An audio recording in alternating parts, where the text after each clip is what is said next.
السلام علیکم ورحمۃ اللہ۔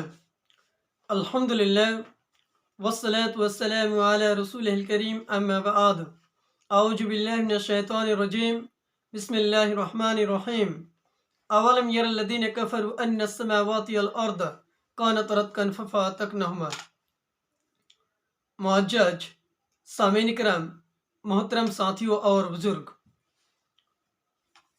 تمام قسم کی تعریف اللہ سبحانہ و تعالیٰ کے لیے ہیں، جنہوں نے ہمیں اور آپ کو تمام مخلوقوں میں سے سب سے بہتر، سب سے اول، اشرف المخلوقات کے طور پر پیدا کیے۔ صرف وہی نہیں بلکہ ہمیں اور آپ کو اسلام جیسا دین دیا، قرآن جیسا بانی دیا، اور نبی محمد صلی اللہ علیہ وسلم جیسے نبی کا امتی بنایا۔ الحمدللہ، شانتی اور رحمت برسے پچھلے انبیاء کرام پر، بسس کر نبی احمد، نبی محمد صلی اللہ علیہ وسلم پر، اللہم صلی علیہ، اللہم بارک علیہ۔ معزز سامعین کرام، آج چند باتیں بگ بینگ تھیوری کے تعلق سے آپ کے ساتھ ساجھا کروں گا۔ سب سے پہلے اس کے بارے میں ہم جانیں گے کہ بگ بینگ تھیوری کیا ہے اور اس تھیوری کو کس نے اسٹیبلش کیا۔ تو ایک مشہور پروفیسر اسٹیفن ہاکنگ، جنہوں نے ایک کتاب لکھی، اس کتاب کا نام دیا a brief history of time, اور اس میں اس بات کا ذکر کیا، from big bang to black holes is a book on theoretical cosmology, یعنی انہوں نے کاسمولوجی کے بارے میں اس کتاب میں ذکر کیا۔ کاسمولوجی آخر کیا ہے؟ سب سے پہلے جانیں گے کاسمولوجی کیا ہے۔ کاسمولوجی کا مطلب ہے کہ ہمارا یونیورس، ہمارا برہمنڈ کیسے بنا، وہ کیسے وجود میں آیا، اس کے بارے میں انہوں نے اس کتاب میں ذکر کیا۔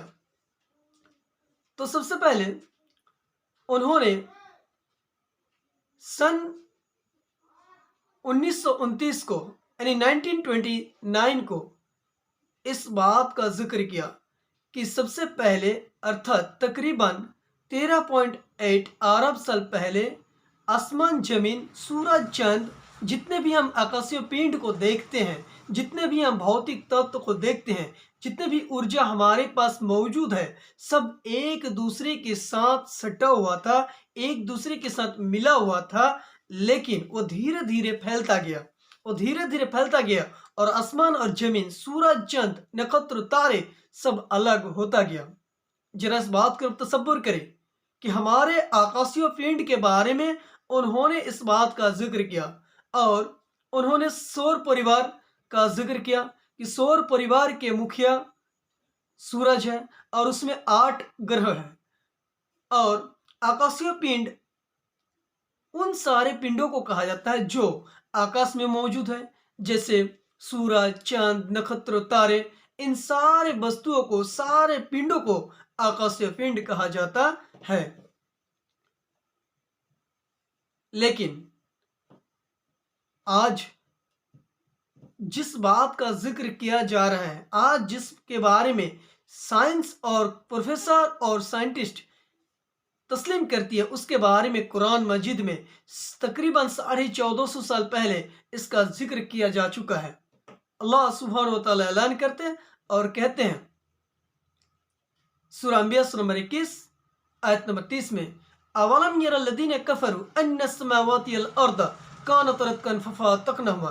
کیا وہ انکار کرنے والے نہیں جانتے، کیا نہیں دیکھتا کہ آکاش، سورج، چاند، زمین ایک دوسرے کے ساتھ سٹا ہوا تھا، لیکن ہم نے ان کو الگ الگ کر دیا۔